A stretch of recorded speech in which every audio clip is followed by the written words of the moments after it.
So full moon is out, and I have a few thoughts on it. I don't know how long this video is gonna be. It's kind of just gonna be a yap sesh of my unfiltered thoughts in a very free-form sort of way. Maybe like a one-man podcast. I don't know. I genuinely don't know how long this is gonna be, but knowing my propensity for making videos and how long I can yap about things, it's definitely gonna be longer than 10 minutes.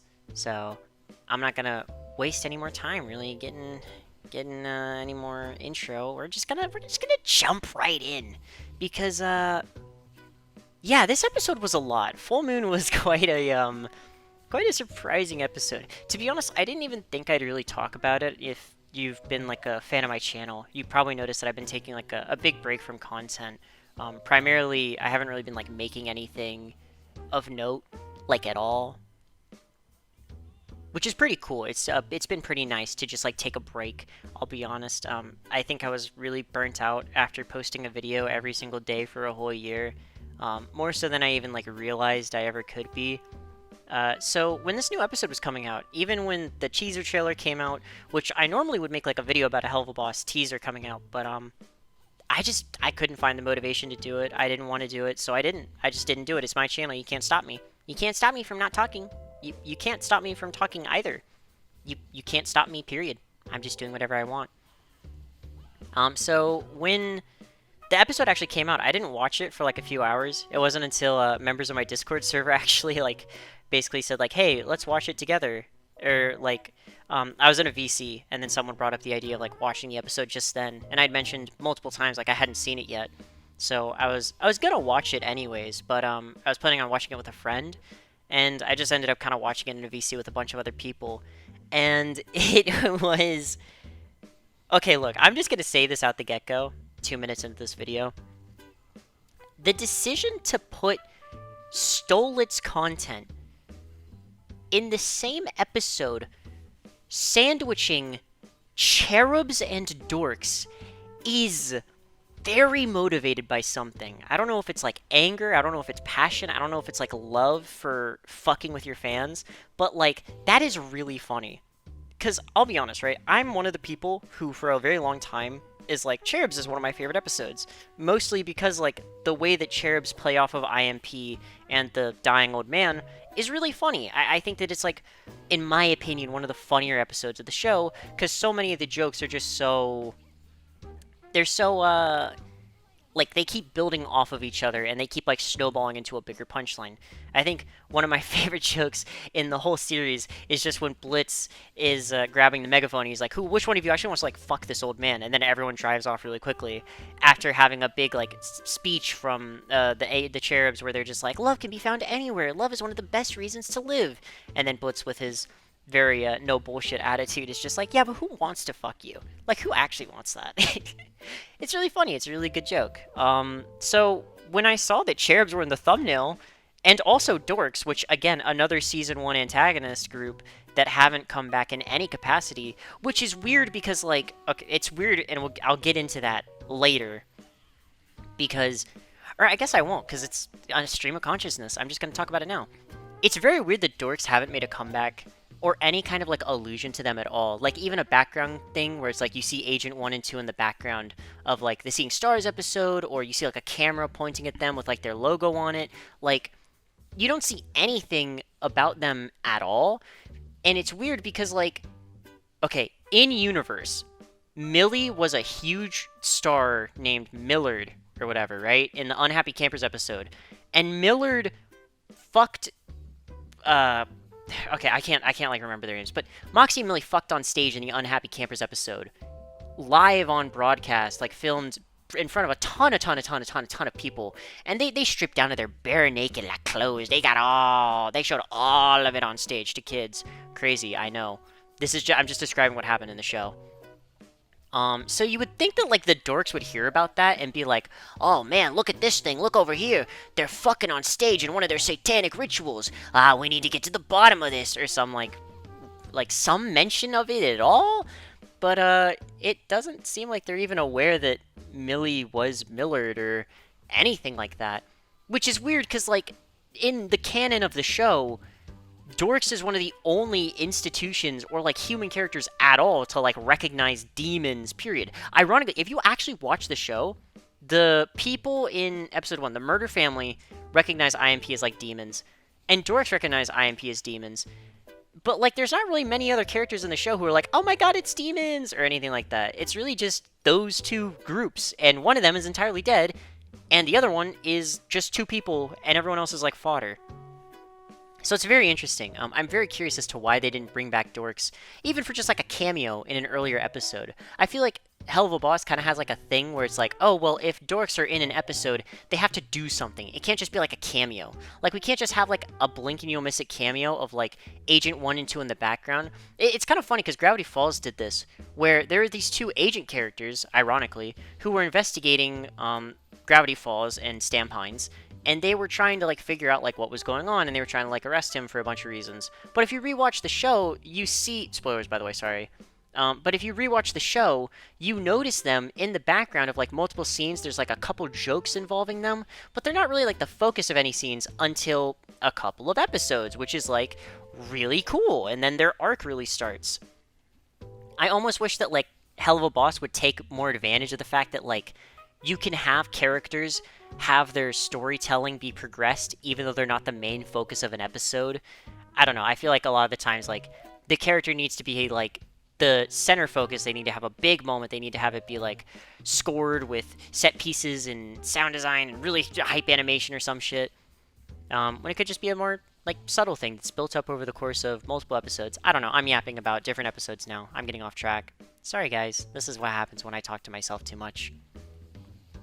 So Dorks end up teaming up with Cherubs, and it's also weird because like in the background of the scene, if you watch the scene, I don't know if I'll put it on screen, but if you watch the scene where they're interrogating Cherubs, in the background, they have footage of, like, it might just be the reused footage they used in Harvest Moon, I'm not sure, but they have, or Harvest Moon, in True Seekers, they have footage of the episode Cherubs in the background where the Cherubs fought Blitz, Millie, and Moxie. So, like, you would think if they have the footage of them tied up on the ground, you tilt the camera up, that's where the Cherubs are, flying above them. I thought there was going to be, like, a joke where it's like, oh, angels don't show up on cameras. But then I realized that can't be true because we saw them in a commercial. That was how we were introduced to them. So, like, they have to be able to be seen on camera somehow. And then I was like, my mind was racing. I was like, well, you have to have an angelic lens. That's the only way you can see angels. Ooh. I was going to rip my hair out. But that wasn't the case. It just ended up being something that it's like, I guess dorks have never seen the Cherubs before. Because you would think that there would be some line about it. If they have, like, all this footage of I.M.P doing all their things, they had to have seen Cherubs. Because, like, the whole episode was them interacting. So I don't know. That was kind of weird to me. Another thing that was weird to me is the fact that you have Cherubs, they do this joke. And I don't hate the joke, I just hate how it's written. Because it almost gives the impression that the Cherubs, or at least Cletus, knows about the exterminations of hell. Which, okay, look, I'm going to super nerd out about this because it really stuck out to me while watching, and I can't stop thinking about it. I'm assuming that the joke he made, Cletus talking about, like, why, like, we're exorcists, we come down from heaven to, like, exterminate the evil people of hell. I'm assuming that he said that because he knows it's something that exists. This could very easily not be the interpretation, but the way that it's written, it feels like, to me, that's what they're trying to communicate, which means that Helluva Boss, and I'm going to be clear, that doesn't inherently, like, make a problem or anything. It just calls into question, like, when Helluva Boss takes place, because the Cherubs haven't been in heaven since episode 4 of season 1. They've been on Earth the entire time since then. So episode 6 of Hazbin Hotel, which is when it's revealed to all of heaven, or at least the courtroom, which then you can say it, like, leaked out, and a bunch of people talked about the people being in, what's it called? Being exterminators, going down to hell to, like, cull the population to keep hell weak, yada yada yada. That's the plot of a different show. Same people. You can make the argument that, like, the Cherubs must have known about it, or at least Cletus must have heard about it, before they went to do their mission that involved I.M.P., that I.M.P, like, kind of ganked, or stole from them, in which they inadvertently end up killing the old man, because then they get like ostracized from heaven. They can't come back because they're sinners, basically, all of them, because they're all responsible. Even though it was only Cletus who shot the bow, I don't know, it's weird. Yeah, why are all of them banned? Because only Cletus actually shot. I guess because they're a group, whatever. Their mission was to protect the guy, and he ended up dying. I guess that's why they're all banned. Yeah, that makes more sense, actually. I kind of figured out why I was being stupid in real time there. Sorry, guys. But, it feels really weird, because, like, Hell of a Boss, the timeline of the show is never really established. Like, the show's Has-Been and Hell of a Boss both like to imply a bunch of time has passed, but we never have, like, a set date for anything.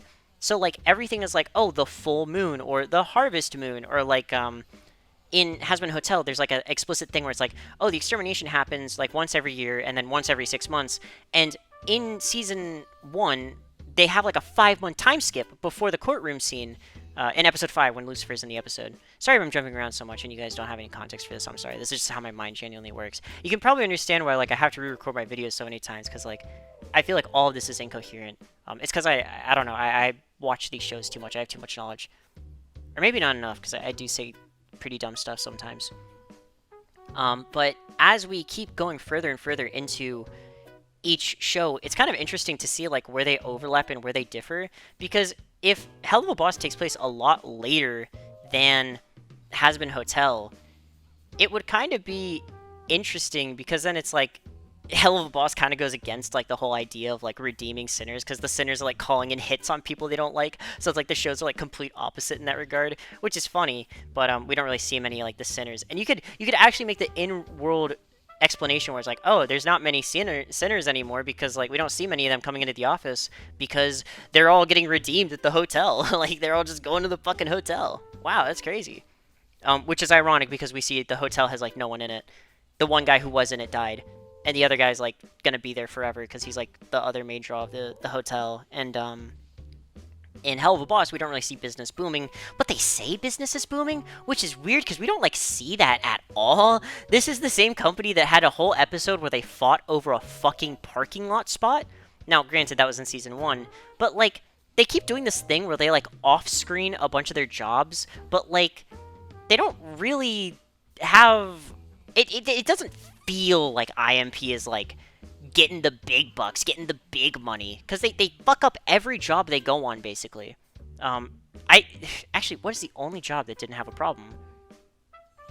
It's probably the off-screen job in Aussies with the woodcutters or whatever, the lumberyard thing where they have all the axes and stuff. That it'd probably have to be that off-screen job, because that job, everyone's coming back, they're all laughing, they're having a good time, it's a very calm atmosphere, and then they transition into, like, the Aussies plot.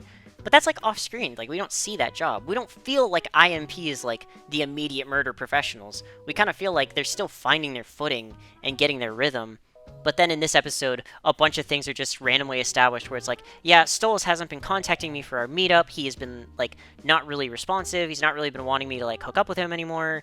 But I still have the book, so I don't really know what's going on with that. And then it's like, I.M.P doesn't really, like, dig into that. Well, Luna does, but, like, everyone else just kind of is like, okay, cool. When, like, you think that the characters would have more to say about it. But it's like, we gotta get to the sex shop scenes. We gotta get there. We gotta get to Blitz sex shop buying montage. We gotta go. So it's very weird to sort of see, like, in this episode, it's just randomly established. Even though, like, and let me be clear, it could totally just be the case that things are this way. I just would like to see more, like, reinforcement from the story, because if I cut that line out of the episode where it's like, business is booming, if I cut Moxie saying that, or Moxie and Blitz kind of saying that together, do you really get the impression that I.M.P is doing well as a business?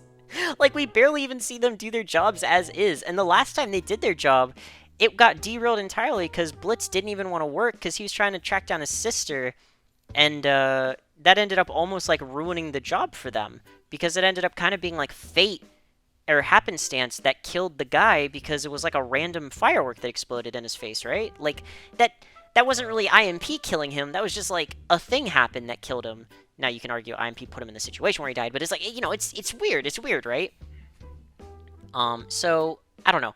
It kind of bothers me that they keep doing this over and over again. I wish that they would just use more things where it's like you could show I.M.P. like upgrading some of their gear or like buying new weapons and have some kind of like maybe have some like clients where it's like they have a waiting list now because it's like, hey, we have so many clients, we actually have like a list and scheduled dates and we have like an appointment that we need to keep up because it's like the it feels weird that the business is like doing so well, yet I.M.P. can just basically like fuck around and do whatever, and it's like they don't even have to worry because it's like they don't have any jobs that they're doing because they don't have any like orders. I could be wrong about this, but wasn't the implication in Unhappy Campers that like they needed to do this job because they needed the money from the client because like they hadn't had a client in a while, and that was like part of why Blitz was like kind of wanting to ignore it because he's like, oh, we haven't really had a job in a while, so I don't really want to do one right now. I want to work on my sister. I want to go find her.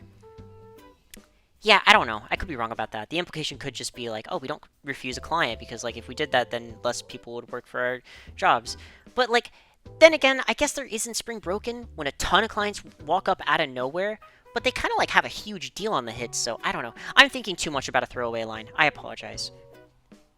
I know that people want to hear me yap about Stolitz, and I haven't even talked about any of the scenes of them. That shows you how little of them they are in this episode. The fact that I'm thinking more about, like, the Cherubs plotline and stuff.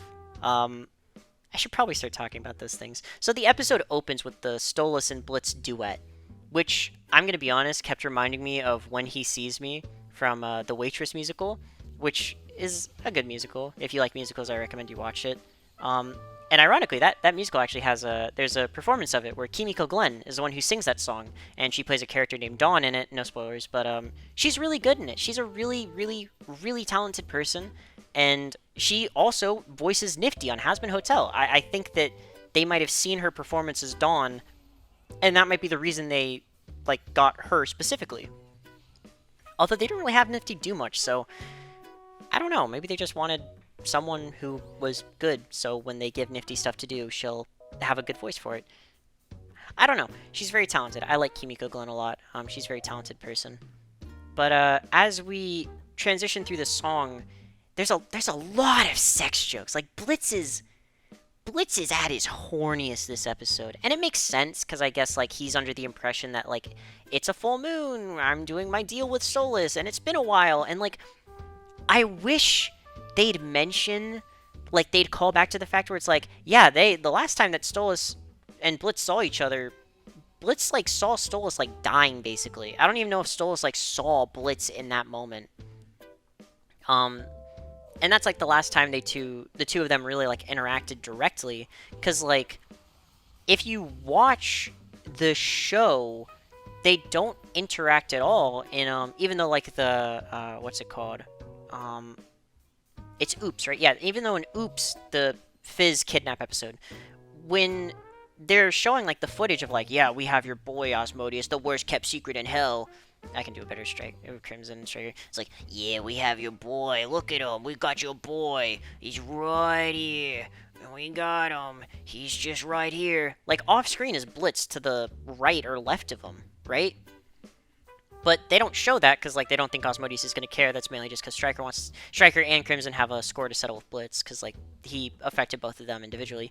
So it's kind of interesting that Stolas didn't, like, even know that Blitz was in danger in that episode. And obviously, because, like, if Stolas knew, Stolas would have, like, gone off on a B-plot and probably, like, done something to help Blitz because, like, he cares about Blitz a lot. It's very apparent from Season 2.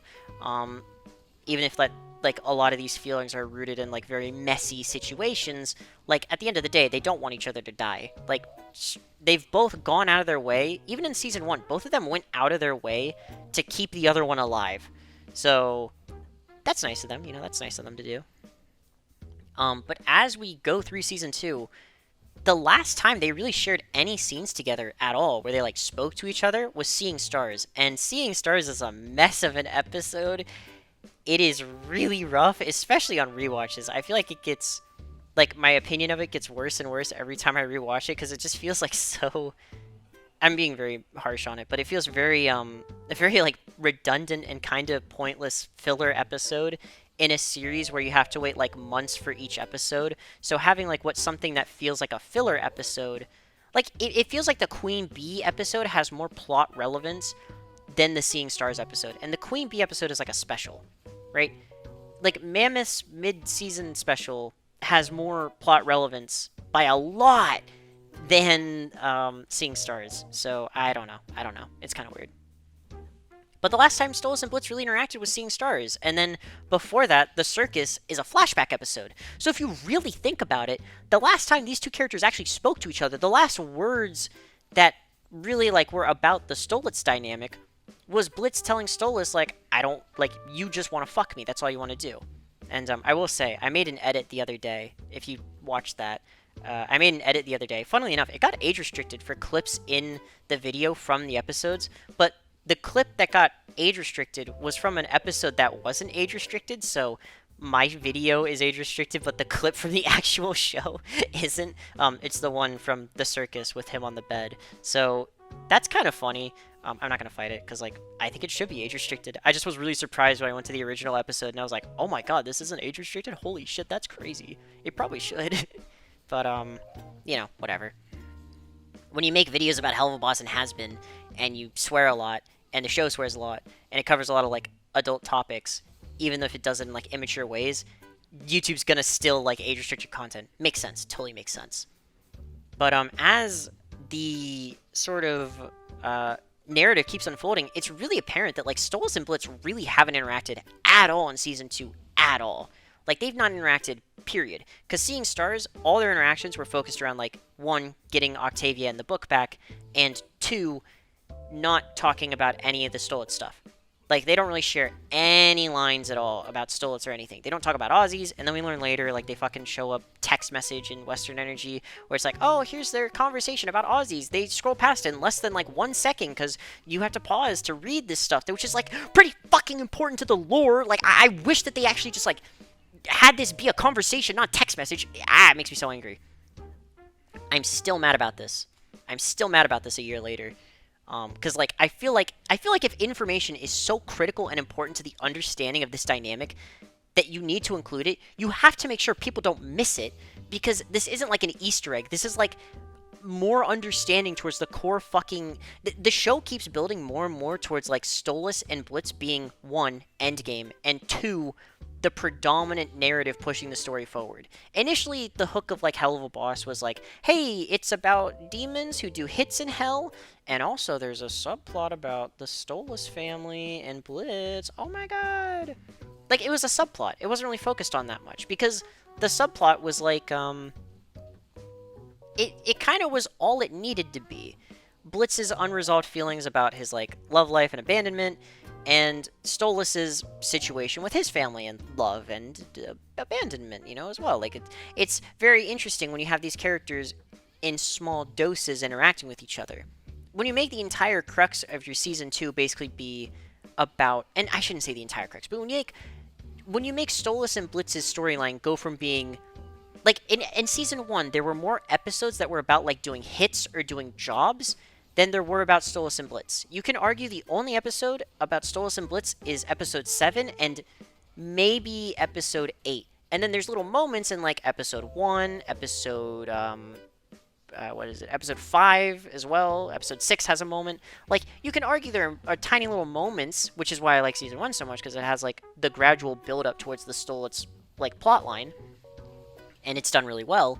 And then in Season 2, the first episode is about Stolitz, basically. It's all the backstory of Stolitz. And then, like, it's about the divorce, which is so that Stolas can, like, pursue other things than Stella, aka Blitz, because who the fuck else does he have? He doesn't have his daughter. Where's Octavia? I've not seen Octavia since Seeing Stars. Low-key, I kind of miss Octavia. Where the fuck is she? Does she know that her dad was gonna die? Like, does anyone know that Stolas had an assassination attempt against him? I feel like they never talk about this stuff. Where's Stella?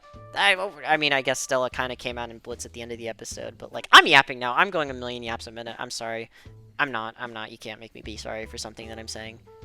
I guess you can. I don't know. I'm really all over the place. I have to leave for a trip very soon, so I'm kind of, like, scrambling. I gotta make sure I get this video done. I gotta go! Hole mole. Sorry if this is all over the place, though, genuinely. This is what it's like when you have unbridled yap sessions. But as Season 2's gone forward, Episode 1 was a whole flashback about Stolitz, basically. Episode 2 sucks. Episode 3 didn't have Stolas in it. Okay, so that's like kind of a job episode, you could say, because it technically is a job episode because they're called there by Crimson. Episode 4 is Western Energy, which you can argue is kind of a Stolitz episode because like the ending of it and the whole setup of the episode is around the he can get hurt. Which, by the way, Full Moon has given us a new we can get hurt. We can get hurt. Oh god, fuck. Full Moon has given Stolas a new like iconic moniker that might be more than like anything like Angelic Rope, Tad Limited. I think so highly of you. I didn't realize you think so lowly of me. As he's like tearing up. That is like the funniest shit. It is unintentionally so funny to me. I'm sorry for laughing, but it's so fucking funny because it's like Blitz is having this whole argument with Stolas where he's like, you're not gonna push me away, you're not gonna dismiss me, you're not gonna tell me to go fuck myself, you were gonna talk to me, I'm gonna be honest with you and open with you, and we're gonna have a conversation like adults! And like Stolas, maybe he's having PTSD because like he's getting yelled at by someone he actually like is in a relationship with, or he's just getting yelled at in general in his own house, which is like very Stella core. I'm gonna be honest, like if you replace Blitz's lines and you just imagine Stella saying them, he's actually saying like very similar things to what Stella said on the balcony at the end of the circus episode, where Stella's like, "You're not just gonna push me away. You can't get rid of me, Stolas. I'm coming back. I always come back." And then Stolas like grabs the hand, except this time instead of like grabbing the hand, he drops a fucking bar. He drops a generational line. It's gonna be quoted everywhere. I've already seen it getting quoted everywhere. It's so funny. It makes me laugh every time. Because it just takes me so out of the moment. But, then he just waves his little hand. And Stolas can teleport people now, by the way. That would have been really useful when A, he was getting kidnapped. B, he was looking for his daughter. C, he was trying to, I don't know, find a way to teleport Fizz back to Oz. Maybe that would have been nice. I don't know. I don't know what the power of his teleportation is. Maybe he can only do it. Maybe maybe his powers are a tad boosted when he's going through emotional trauma. So, I don't know.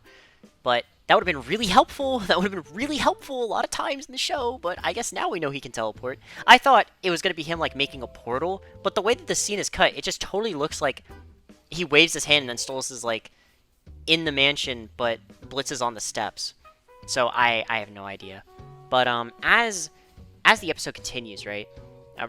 Sorry, not as the episode continues. As I continue to talk about the episode, the sort of ending resolution, the whole crux of this entire episode is just based around the last 5 minutes. The first 2 minutes are a duet between them, and then it's like a sex shop frenzy. And I'm gonna be honest, I didn't really laugh at any of the jokes this episode. A lot of them were like just sex funny haha, or the Cherubs not understanding like, oh my god, what's he gonna use this for? He'll torture some poor soul. The best part of the middle of the episode was definitely Fizz's scene. I liked Fizz. I like the fact that there's a reason for him to be in this episode, and I like his interactions with Blitz. I like the fact that Blitz is like, I need to go get good sex toys, and he's like, I have a friend. I have a friend again who is dating the fucking sin of lust. That's probably a good start.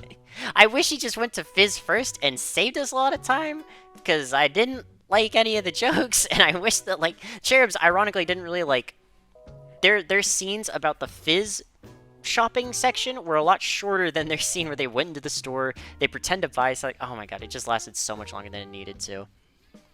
I actually had an idea. I wish that, like, this episode, to keep it more focused, I wish that instead, because we find out that I.M.P were stalking Blitz because they thought that he was going to fuck up the deal, which, sure, I guess, because, like, I wish we heard more of I.M.P talking in this episode, like, Moxie, Millie, Luna, instead of, like, Cherubs talking about this episode, because, like, the I.M.P know what's going on. I wish that we just had, like, a scene of them talking about it's like, man, he's really trying to, like, get a good present for Stolas. Like, yeah, I don't know what's going on. I feel like Stolas might be, like, a little bit upset or something. He hasn't been really talking to the boss very much. Yeah, I don't know what's going on. I mean, my dad's kind of been, like, fucked up ever since what happened at Ozzy's. What happened at Ozzy's? What, you didn't see? And it's like a conversation. Oh my god, our characters are talking to each other about events that have happened in the show. Oh my god. Yeah, because Luna has information about how fucked up he was from Ozzy's, and Moxie and Millie were there, and they, like, were preoccupied with kissing each other and getting freaky, because that's, like, all Moxie and Millie do, basically, is just get freaky with each other in different locations. they love each other very much. I'm happy for them, but like I wish they had more character because it feels like they kind of always it always ends with them fucking each other. It's kind of weird. But I I think that like in regards to this episode, it would have been a lot better if we followed I.M.P stalking Blitz, and then they just randomly noticed that Cherubs are there. So instead of having the whole scene on Earth, having them go through the portal, having the child soldiers getting killed scene, like what the fuck? Where'd that come from? Why are we doing this? Why are they getting killed? What? That's crazy. That's insane. Although I will say, if them being child murderers ends up being like if Agent 1 and 2, I think that's their names, the two agents from Dorks that are like the main characters, if they end up dying and going to hell and the explicit reason is because they murdered children when they sent them through that portal, that would be really funny. I would really like that, and that would be a brilliant callback, because they still haven't fucking used the setup of their own show where like they hunt down shitty people and kill them. They're gonna fucking show up in hell. Like, one of these days, one of these people they kill is gonna come back in hell. And it's gonna be any of them, because all the people they kill are shitty people. They killed drug dealers, they've killed, like, fucking robo-scientist inventors who experimented on the poor, they've killed a murder family. They could do this since episode 1, and they still haven't cashed in on this. Like, come on, do it. Fuck, please, please, please. It'd be so cool. Anyways, I wish that we saw I.M.P stalking Blitz, talking about, like, what's going on. And maybe you can still have the same shopping scenes, but then you see the Cherubs go into the same shop after Blitz does, and Luna's like, who the fuck is that? And then Moxie and Millie are like, oh my god, it's what are they doing? How are they in hell? What the fwick? What are they doing here? Who are they? Because Luna might remember them from the commercial, but the Cherubs don't know Luna. It's also weird that, like, what is it? Like, the outfit... I like the fact that their robot upgrade outfits are, like, based off of I.M.P. I think that's, like, a cute little detail. I don't understand why, like, you have... Initially in the fight, you had, like, Moxie fighting the Millie robot and Millie fighting the Moxie robot. And then Luna, of course, she's gonna, like, beat her dad up because she takes any fucking opportunity she can to throw hands at anything that looks remotely like Blitz. I mean, this is the one thing Seeing Stars has got. It's the one Seeing Stars callback this episode, with Luna beating the shit out of a robot that reminds her of her dad. So it's like kind of crazy that that they set up these pairings and then they kind of like mismatch them in the beginning, because it's like Colin's the obvious Moxie clone, and then Kiri, I think her name's Kiri, is the obvious like Millie clone. And then Cletus is the Blitz, like, boss, so, like, they're set up like I.M.P, but you have, like, this fight where Blitz isn't participating in it, because, like, this is why I think, like, it should be I.M.P stalking as well, because, like, you can have a conversation where I.M.P are stalking them, and it's like, yeah, we need this deal to work, because, like, if we lose the book, we lose our access to the mortal world, we can't do our job, like, our whole company doesn't work anymore. And you've already set up in the episode, like, Stolas has been acting weird, so he might do something weird on the deal, so they want to make sure it goes right. So the implication is that they're stalking the deal, which means they saw what happened in the bedroom. Maybe not the main hall, but, like, the bedroom has an open window, right? That's how Blitz always climbs in and out of it. So, like, the implication is that they saw what happened. I wish we got a conversation about that, but the episode just ends. But it would make more sense if, like, they're talking about it, and then it's like, oh my god, we see Cherubs. Cherubs, what are they doing here? Do they know about, like, what's going on? Are they gonna, like, interrupt the deal? Oh my god, if Blitz has to deal with this shit and then go into the meeting with Stolas, that's gonna be horrible for him. He's gonna, like, be so fucked up. He needs this day to go perfect. He doesn't want any distractions. So then I.M.P, like, try their best to, like, take out Cherubs stealthily, and then you can have, like, a montage of them, like, trying to, like, snipe Cherubs, but they, like, duck at the right time or some shit. You know, like, classic, like, slapstick kind of humor. And then they just eventually realize, like, okay, we just gotta go guns blazing. And I do like the joke of, like, Blitz not noticing all the stuff behind him. Maybe not when his daughter's screaming, or, like, when everyone's screaming. Like, voices he would recognize. But, like, it kind of... I wish they made, like, an implication where it's, like, I.M.P are trying to be, like, subtle so they don't, like, disturb Blitz so he can, like... So, one, they don't know he's being stalked. And two, so that he doesn't, like, get stressed out because it's like, what the fuck? There's a hit out on me? I'm the hitman. Why is there a hit on me? Is it Striker? Is it, like, what's going on? Is it Cowboy Guy whose name I can't remember? I think that would be really cool. But they didn't do that. But yeah, I also wish that, like, the joke that they made about the Cherubs in the beginning being exorcists, I wish that was made by the agents, because I feel like the connection is much, like, clearer in the brain. of like, man, I'm doing like what Full Moon did. I'm really edging you guys with the fucking Full Moon analysis of Stolitz. That's really funny. I'm just realizing that. I'm no better than Vivian Madrano. Damn. I would have also put Cherubs in the episode with Stolitz. I'm just fucked up like that, aren't I? But, yeah, it is very interesting that, like, the agents aren't the ones to make the joke about the angels being the exorcists, because you feel like the agents would just make the connection like, oh, you're angels, you were trying to kill demons on stage. Okay, yeah, you're coming here to avenge, like, the people that they kill, so that's cool. But you have the cherubs do it, which implies that, like, maybe they know. They probably don't, but, like, maybe they know. Maybe. What if they do know about the exterminations? That'd be cool. Well, actually, it'd probably be, like, it might be world-building breaking, but it's kind of funny. It's kind of funny. But, the argument. Alright, I'm beating around the bush too much. The argument. The argument at the end of the episode. Well, I guess technically I've gone in chronological order. It's just unfortunate that the thing that everyone cares most about is always placed at the end of episodes, because Hell of a Boss will always end on a cliffhanger. Every episode has to. That's how they know you're going to come back for the next one. Although maybe not as many people are coming back as they would hope. I don't know. But the argument kind of starts in a really interesting way, with Blitz kind of being like front-loaded, where he's like, Blitz, give me the book. Give me the bitch, give me the book, give me the book. And then Blitz gives up the book after a bit. Stolas then gives him the crystal. And it just goes downhill in terms of like pacing, because like, okay. Stolitz, like I said, hasn't had any content in Season 2. To say that the Stolitz fans are eating would imply that they ever had a meal to begin with. Because in Season 2, there's been, like, no real progression of their characters. Because, like I said, the circus is, like, a flashback episode, basically.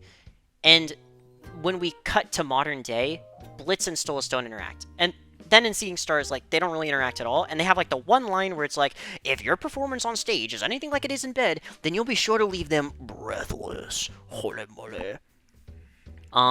So, like, that's, like, the one piece of Stolitz fanfic people have been getting. And I guess, you know, the fucking, the conversation he had with Fizz in the cell, and the, what's it called? The, I'm blanking on the word. The scene of him in the hospital bed looking at his phone, and that he can get hurt. You know, that shit, right? So, there's, like, crumbs. There's fucking crumbs compared to Season 1. So, 8 episodes deep into Season 2. More than 8 episodes, technically. Because there's been, like, a bunch of other, like, out-of-universe shit. Like, the song that happened, or the tiny little short, you know. There's been other stuff. Stolitz fans haven't really had anything to snack on. And so, the first time you think that you would see Stolitz again, they would talk about Aussies. They don't. They make a lot of callbacks to Aussies. They have the hand flinching back. They have the, like, ending shot on the staircase with the characters looking in the respective directions of where the person is. Stolas inside the house, and Blitz driving away in his car, with Stolas looking at Blitz and Blitz looking at Stolas in his house. I worded that really poorly. I apologize, but I hope you understand what I meant. They also call back to the fact that, like, it's sort of... They sort of call back to the it's always about sex thing, with Stola saying, like, it's not always about sex, but, like, I made an edit the other day that was supposed to just be kind of funny, where it's like, here's all the times it was about sex, though. Even though, like, it could be about sex and an actual relationship. Because there were clips where Stolas, like, genuinely did show, like, he was like, we could just talk, we could watch a movie. That's the context before the clip where it's like, it's always about sex. And it's like, this is the first real time in the show it's not about sex. Was right before Blitz said, it's always about sex. Which means that, like, 99% of the interactions that Stolas and Blitz have had is about sex. Or sex is a part of it. And in the flashback episode of Season 2, you know, like, the circus episode, I have a lot of, like, weird feelings about the whole way that Blitz and Stolas are handled in that episode. Which is why I kind of want to just do a whole Stolitz video in the future with a more in-depth analysis, because I feel like I can't talk about... I've been talking for like 40 minutes or something. Crazy. I think I've been talking for like exactly 39 minutes now, if my YouTuber brain is in the right place. I don't know. But it's kind of crazy to think that, like, the circus episode introduced so many concepts that would be just so foundational to Season 2, yet none of those things would really be, like, acted upon for, like, so many episodes. Because, like, there's so many callbacks and threads that people have made, talking about, like, oh, look at all these, like, parallels. Like, if you look at where the book is, it's between the same two books that it was between on the bookshelf that Stolas like reaches up and grabs. It's the same shot, or the same books in like the circus episode, implying that like where the gem was is where the book was. You know, it's kind of silly. Where the Asmodeus crystal was. The fact that in the circus episode there was like Blitz spreading like Stolas' legs and him initially being like really flustered about it. They call back to that. They call back to the chandelier room. They don't call back to Blitz robbing Stolas blind in fucking broad daylight. They don't call back to Ozzy's conversation directly. They kind of touch on it. They don't call back to Western Energy like Stolas being fucking killed, but he does have a bandage on, but like Blitz doesn't say anything where he's like, I haven't seen you since I thought you were dead. You know, it's kind of like a weird, I don't know. There's a lot of things that they don't call back to, just as many things as they do, which is kind of weird. You feel like in this scene, it's very frustrating because it feels like right when the argument is really getting to like stuff that's actually like super fucking interesting, they cut it, and not in a satisfying way. Let me be clear, not in a satisfying way. They cut it purposely short to make it frustrating, because God forbid these two characters have a conversation. Now, I understand both characters in this scene. I understand that both of them have their issues. I understand that both of them have their flaws. But they both need to work through those issues. I'm really worried that the show is going to do this thing where, like, Stolas has kind of been fucking baby mode this season. Stolas in season 1, if you watch all of Hellboy, I implore you to do this. I'm actually giving... This is crazy. This is how you know I'm not, like, actually, like, someone who wants, like, all these things to fail. I'm telling you, go and watch this show again. From, like, maybe not the pilot, but watch episode 1 all the way up to, like, the most recent episode when you can. It's not that long. I did it like a few nights ago. I'm kind of obsessed. I have problems. But if you watch season 1 Stolas and you watch season 2 Stolas, he gets really baby moded in season 2. Like, it's kind of fucking crazy. He is having like all of the worst shit happen to him. He is the victim of every situation, and they try to make everything in such a way where it's like very black and white, and like even though he does shitty things, like the other person is just so obviously much more wrong than him. Like, think about him and Stella. Okay, if I told you in a vacuum, Stolas cheated on his wife, that's still a bad thing he did, because it's still... I'm not talking about for Stella. Fuck Stella, who cares?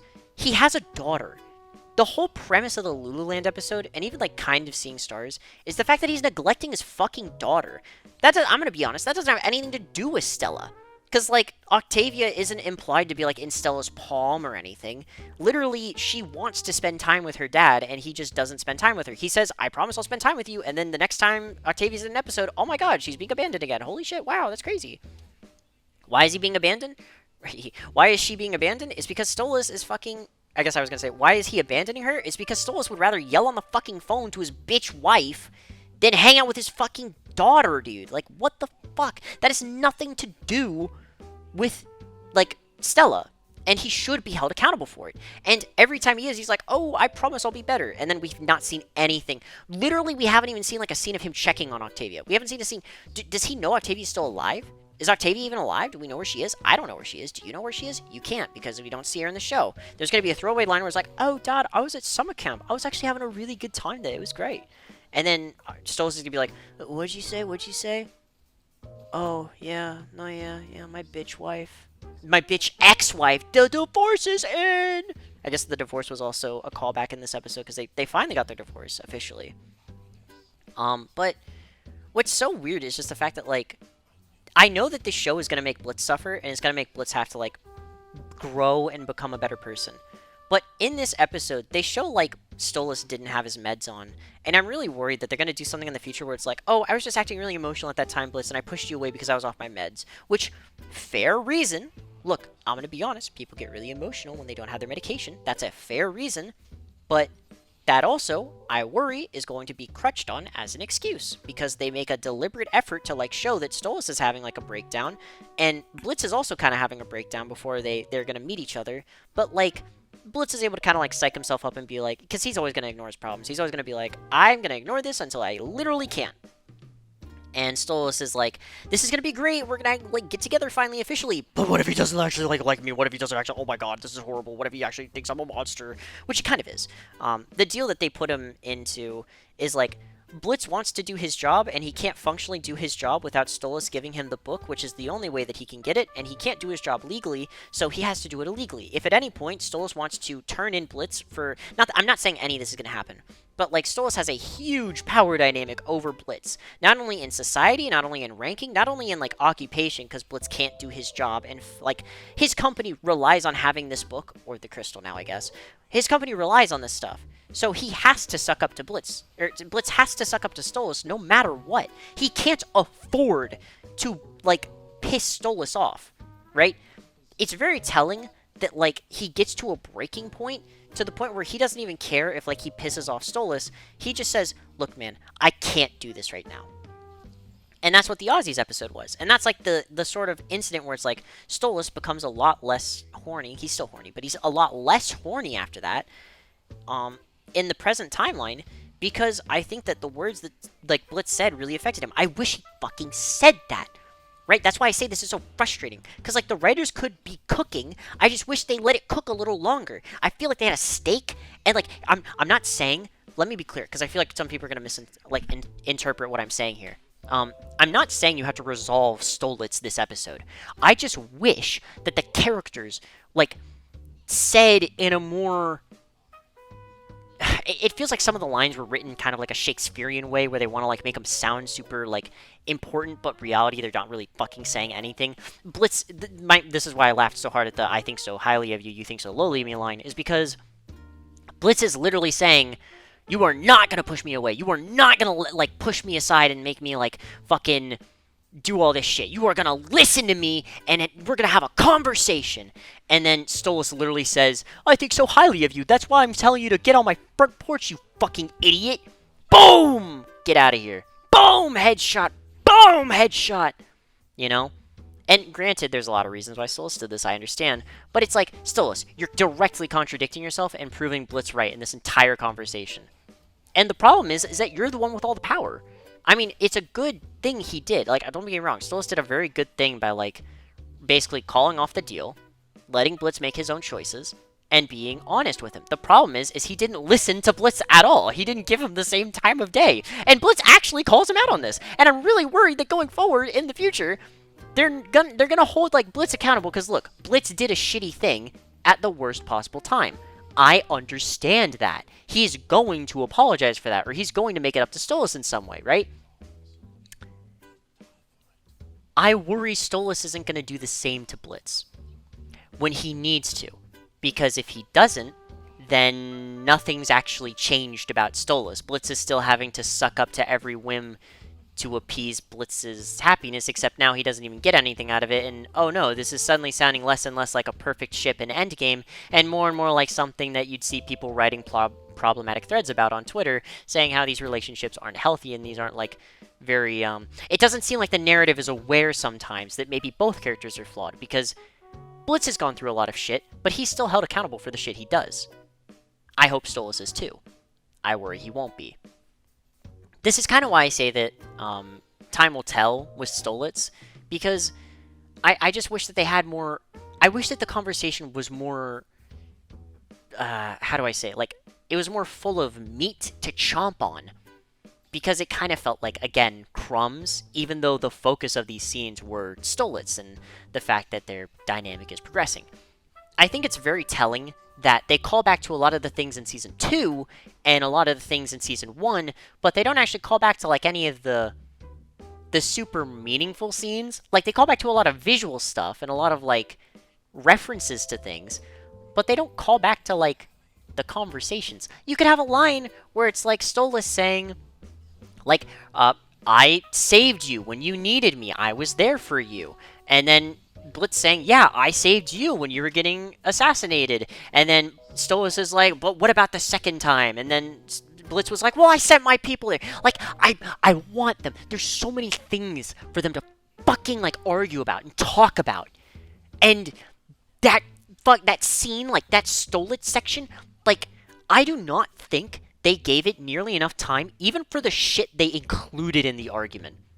Right? I think the direction of them walking down the hallway is amazing. I think Blitz's fucking screaming argument, Brandon Rogers is putting his whole fucking like everything into this performance. He's trying his fucking hardest, and it tricks you into making you think that like this is really good. And look, let me be clear. Blitz's part is really good, and Stolas' part, initially, like, even though it's a bit wonky, even though they kind of like have to rush the pacing because they left themselves so fucking little time, like, it's really good. The problem is I worry about how it's gonna be handled in the future. Because, like, look, if in the future, if Stolitz is handled in the way that, I'm not saying it should be handled, but in the way that like most people would handle it, um, eventually these characters are going to have another conversation, right? This isn't going to be a story where if Stolitz is endgame, and I guess it is, but if it is, then these characters are going to have to talk and work through their issues again. I worry it's going to be kind of like Seeing Stars, where they're going to talk about the same shit again, and they're not going to call back to the things that they actually need to talk about, and nothing's going to happen, and then now we're in Season 3, and then now we're in Season 4, and now we're in Season 5, Season 6, Season 7.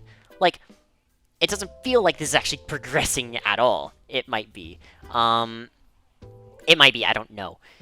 It's hard to tell when you get, like, so little of anything of substance for so long in regards to this dynamic. Like, genuinely think about this, right? The Aussie scene I keep referencing is over 2 years old now. Right? For over 2 years, people have been waiting for any kind of, like, not resolution, just acknowledgement that that scene happened. The most they've gotten is, like, a text message exchange. Right? And they don't even reference the text messages in this episode. They don't reference, like, anything. My alarm's going off. Oh my god, I'm so sorry. I'm so sorry if you heard my alarm go off. Oh god, that's gonna keep happening. I set an alarm for myself so that I would know how long I was yapping for.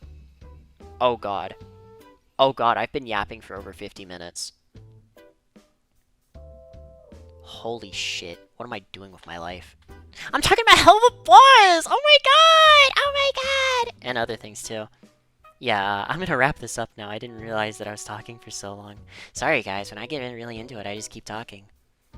But yeah, I just... Look, closing thoughts, right?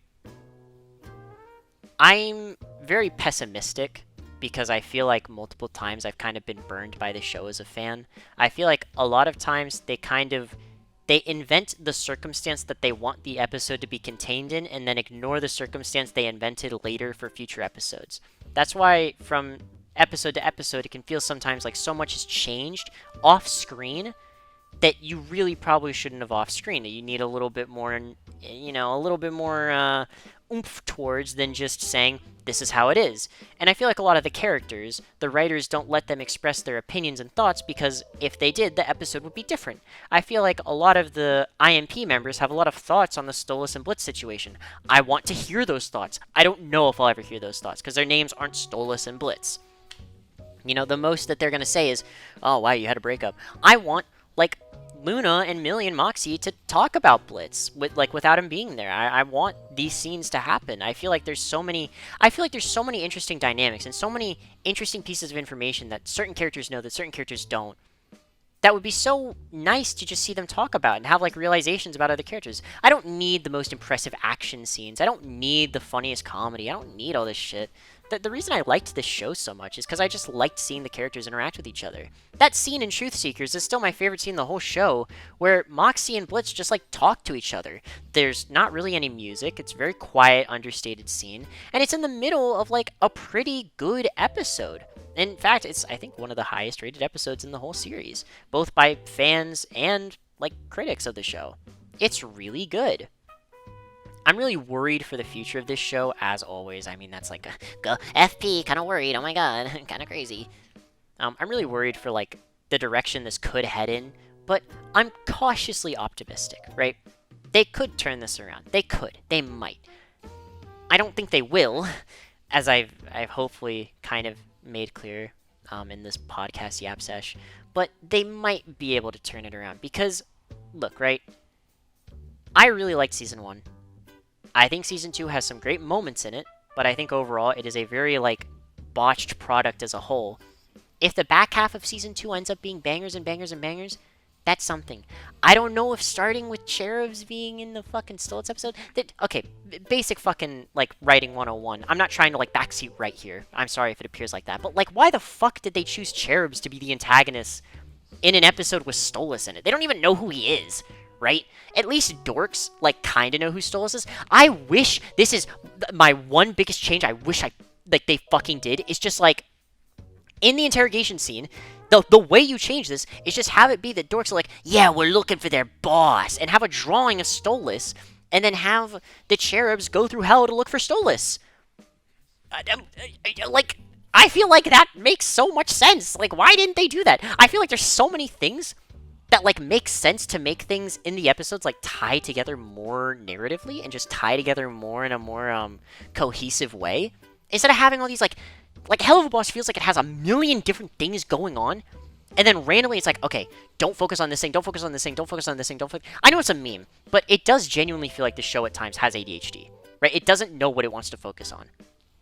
And that's not a bad thing. Setting up a million different things to, like... Setting up a million different plot points and then choosing when you want to actually, like, call them in is fine. It's just that when you call them in and, like, actually start focusing on them, you gotta, like, either progress them or wrap them up. Because it feels like, the entire... Dorks are introduced for, like, 2 minutes, and we find out, one, that one of them's a furry, which is crazy. And two, the entire USA knows about demons now. So what? On the next job, like, I'm supposed to expect that, like, the next time that the I.M.P are in public, they're not going to get hunted down by Dorks? They've been in LA naked. Or, not naked. Actually, they have been. They've been on stage naked in an episode, and nothing happened. It's not even referenced in the world, bro. Like, what? What? Dorks don't even bring it up? Oh my god, man. Like, it's so weird, because, like, in isolation, I want to be invested. I'm just worried that if I get invested, I'm gonna feel like an idiot all over again.